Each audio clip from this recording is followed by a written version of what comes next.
Hello everyone, আসসালামু আলাইকুম। আপনাদের সঙ্গে আজকে আমি শেয়ার করতে এলাম ডিমের একটি খুবই ইউনিক রেসিপি, ডিমের ভুজিয়া কারি। ডিমটা আমাদের প্রত্যেকের জীবনে একটা নিত্য প্রয়োজনীয় একটি জিনিস, আর সহজলভ্য হওয়ায় এটা আমরা খুব সহজেই বানিয়ে নিতে পারি। তো দেখে নেওয়া যাক আজকের রেসিপিটি। প্রথমে আমি এখানে নিয়ে নেব একটা পাত্রে ডিম। আমি একটা পাত্রে 4টে ডিম নিয়ে নেব, আর এটাতে আমি এখন দিয়ে দেব পরিমাণ মতো লবণ। ডিমে খুব অল্প পরিমাণেই লবণ লাগে। আর দিয়ে দেব হাফ টিস্পুন জিরে গুঁড়ো। তো লবণ আর জিরে গুঁড়ো দিয়ে আমি ডিমটা খুব ভালোভাবে ফেটিয়ে নেব। পরে আমরা ডিমটাকে ভেজে নেব। তো ভাজার জন্য আমি এখানে প্রথমে একটা ফ্রাইং প্যান নিয়ে নিয়েছি। ওভেনটা অন করে দিয়ে আমি ফ্রাইং প্যানটা দিয়ে যখন প্যানটা গরম হয়ে যাবে তার উপরে আমি ডিমটা ভাজার জন্য কিছু কুকিং অয়েল দিয়ে দেব। আমি তেল দিয়ে দিয়েছি এবং এরপরেই আমি তেলটা গরম হয়ে গেলে ডিমটা ঢেলে দিয়েছি। এবার ডিমটাকে আমি এভাবে ভেজে নেব, আর ঝুরি ঝুরি করে নেব, মানে কুচো কুচো যেটাকে অনেকে বলেন। তো এইভাবে আমি ভেঙে নেব ডিমটাকে। আমি ডিমটা ভালোভাবে ভেজে নেব এবং ডিমটা ভেঙে ভেঙে নেব। আর যেহেতু এই ভাজাটাতে আমি লবণ এবং খুব সামান্য জিরে গুঁড়ো ছাড়া কোনো এক্সট্রা মশলা, হলুদ টলুদ কিছুই ব্যবহার করিনি, সেহেতু কালারটা এরকম একটা সাদা টাইপসের হবে। কোনো কালারফুল কিছুই দেখা যাবে না স্বাভাবিকভাবে।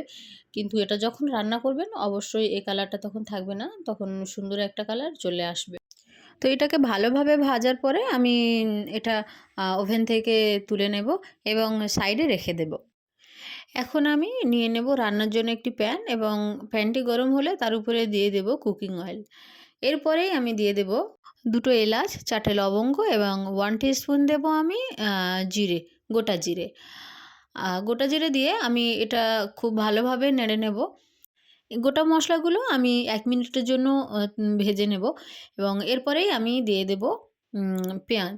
আমি পেঁয়াজটা কিউব আকারে ছোট ছোট করে কেটে নিয়েছি। আমি 3টে মাঝারি সাইজের পেঁয়াজ নিয়েছি। তো দেখা পাচ্ছেন আমার পেঁয়াজের পরিমাণটা। তো আপনাদের সুবিধা মতো আপনারা নিয়ে নেবেন। তো আমি পেঁয়াজটা নিয়ে খুব ভালোভাবে নেড়ে নিচ্ছি এবং পেঁয়াজটা যতক্ষণ না নরম হয়ে আসে এবং হালকা লালচে রং ধরে ততক্ষণ পর্যন্ত আমি ভাজতে থাকব। পেঁয়াজটা আপনারা একটু ঘন ঘন নেড়ে দেওয়ার চেষ্টা করবেন, কেননা যদি বেশিক্ষণ একইভাবে রেখে দেওয়া হয় তাহলে কড়াইয়ের গায়ে লেগে গিয়ে পেঁয়াজটা চুঁইয়ে যাওয়ার সম্ভাবনা থাকে।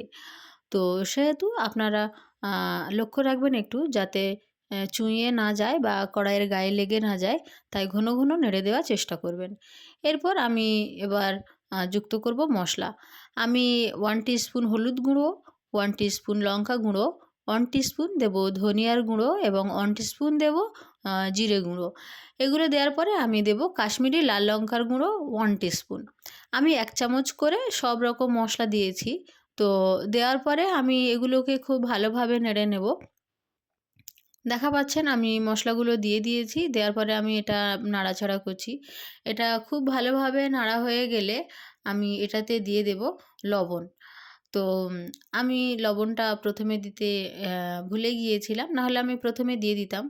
তো আমি দিয়ে দিলাম 1 টিস্পুন লবণ এবং আমি এখানে অ্যাড করছি কিছু কাঁচা লঙ্কা। আমি এখানে কাঁচা লঙ্কা অ্যাড করেছি এক্সট্রা ঝালের জন্য এবং ফ্লেভারের জন্য। আপনারা চাইলে এটাকে স্কিপও করতে পারেন, বা যদি শুকনো লঙ্কাও অ্যাড করতে চান তাহলে আপনারা তেলের উপরেই শুকনো লঙ্কাটা দিয়ে দেবেন। তাতে খুব ভালো একটা স্মেল আসে এবং স্বাদটাও অন্যরকম হবে। এরপরে আমি একটা টমেটো পিউরি দিয়ে দিয়েছি এবং একটা টমেটো কিউব আকারে ছোট ছোট টুকরো করে কেটে দিয়ে দিয়েছি। তো আমি এখানে মোট 2টো মাঝারি সাইজের টমেটো ব্যবহার করেছি। টমেটোটা দেওয়ার পরে আমি খুব ভালোভাবে নেড়ে নেব। আপনারা চেষ্টা করবেন একটু বেশিক্ষণ এটাকে নাড়াচাড়া করার, এবং খুব ভালোভাবে এটা আমি নেড়ে নিয়ে, মানে মশলাটা কষিয়ে নিয়ে আমি এটা ঢাকা দিয়ে দেব মিনিট 5 এর জন্য, এবং এই সময় আমি আমার ফ্লেমটা মিডিয়ামে রাখবো। তো মিডিয়াম ফ্লেমে রেখে আমি এটা 5 মিনিটের জন্য ঢেকে দেব এবং 5 মিনিট পরেই আমি ঢাকনাটা খুলব। আর দেখবেন অবশ্যই এটা থেকে তেল ছেড়ে দেবে এবং খুব সুন্দর একটা গ্রেভি তৈরি হবে। তো ৫ মিনিট পরেই আমি ঢাকনাটা খুললাম এবং দেখলেন কিভাবে মশলাটা থেকে তেল ছেড়ে দিয়েছে। এরপর আমি এই গ্রেভিটাকে আবার ভালোভাবে নেড়ে দেবো এবং খুব সুন্দরভাবে কষিয়ে নেওয়ার চেষ্টা করব। আর এটাকে আমি আরও ৫ মিনিট এভাবেই রান্না করব। তো আপনারা দেখবেন যেন কড়াইয়ের গায়ে গ্রেভিটা লেগে না যায়, সেহেতু এটি যদি প্রয়োজন পড়ে তো নেড়ে দেবেন এর মাঝে, মাঝে। আর এখানে আমি আরও এক্সট্রা কোনো মশলা ব্যবহার করব না। আপনারা যদি চান কেউ আদা রসুন ব্যবহার করতে, সেহেতু অল্প পরিমাণে আদা বা রসুন এসব কিছু ব্যবহার করতে পারেন। কিন্তু আমি ডিমে এগুলো দেওয়াটা খুব একটা পছন্দ করি না, বা এগুলো আমি ব্যবহার করিও না।